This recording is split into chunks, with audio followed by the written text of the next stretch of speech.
What's going to happen with the Toronto spring market? Are we going to have your typical hot spring market, or are we in for a big change? Well, in this video, I'm going to cover off my predictions for Toronto's spring housing market. And make sure you stay until the end because I'm going to let you know what I think could be a bargain for some buyers out there. So let's get to it.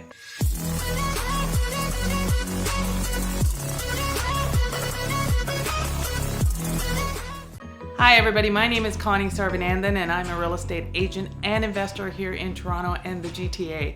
If this is your first time to the channel, please like and subscribe. It really helps us out and lets us know what content is important to you. If you have any real estate questions, feel free to link down below and set up an appointment. We'd love talking about real estate and we'll be sure to help you out. So what's happening with the spring market? Well, there's a few things that I think we should talk about. And obviously these predictions for the spring market are my predictions, but I think I have a pretty good grasp of Toronto real estate. I'm a real estate agent, but I've also bought and sold over 20 properties personally over the past 20 years. So as an investor, I'm always looking at the market and making sure when it makes sense for me to buy or sell properties. So what are my predictions? Well, let's look at them. So my first prediction is with pricing. I think we've reached a max for pricing right now. Typically what happens in a normal market is spring is when it's the most active, and that's where you're going to actually see a lot of the price gains. But this year and during COVID overall, we've seen price gains across the board, and the beginning of this year has seen some crazy price gains, particularly in February when the prices went nuts. So I don't think those prices can continue to accelerate the way that they have. So I think what we're going to see is a leveling off of prices. I don't predict that prices will necessarily drop, but I do see a leveling off of prices that is happening. There's lots of things that are going on right now that could affect the overall market and can affect pricing. Including interest rates, where the Bank of Canada is saying that they're going to actually be very aggressive with some interest rate increases. But I think for right now, what we're seeing is that, the typical price gains that we would have had in a spring market actually happened already. So for spring, what we're going to see is a more leveling off of pricing. So that's my first prediction. Let's look at number two. So my second prediction for spring is that we're going to have more inventory. And this isn't really my prediction. This is typically what happens. Every spring we get a very active market and we actually get a lot more inventory. Well, now you have sellers who have not put their product on the market for different reasons who are now going to do it because the pricing that they can get for it, because the weather is warmer, because there's COVID, we're starting to relax on COVID a lot. So there's a lot of reasons why more inventory is going to come to the market. So what's great about more inventory is it means that we're heading towards, anyways, a more balanced market, because what we've had to date has been just craziness. There's just been so many buyers and not enough inventory. So as we move towards more inventory, that means that we may not necessarily have the crazy bidding wars that we've had in the past. Now, there are going to be certain properties that are still going to attract a ton of buyers, and it's like nothing changed. But with more inventory, it means that there should be a little bit more balance to the market, and there'll be more homes to spread across the buyers, and so it won't be as tight. So that's definitely my next prediction. So another prediction that I have is that I think we're going to see a slowdown of migration outside of Toronto.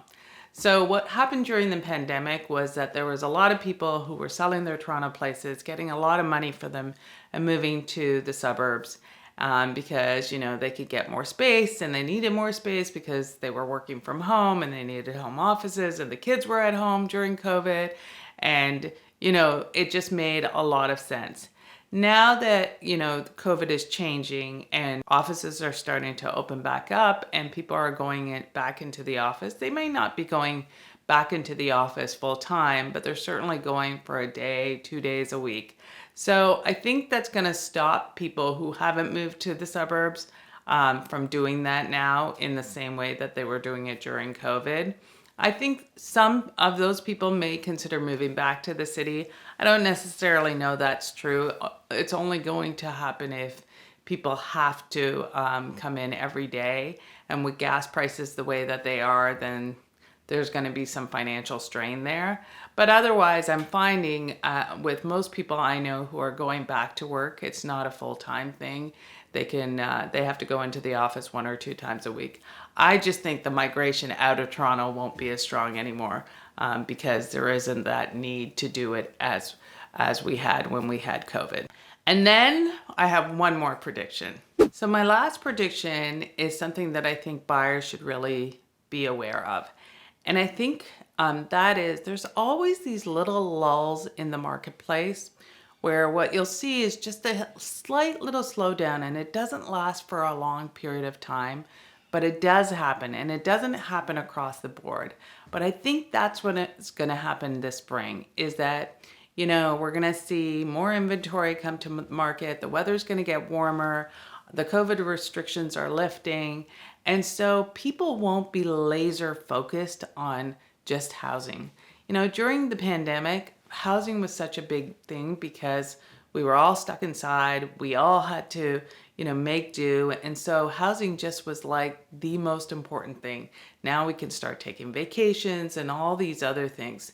Now, do I think as a result of that, prices are going to come crashing down? I don't. Do I think the prices could mitigate? Possibly.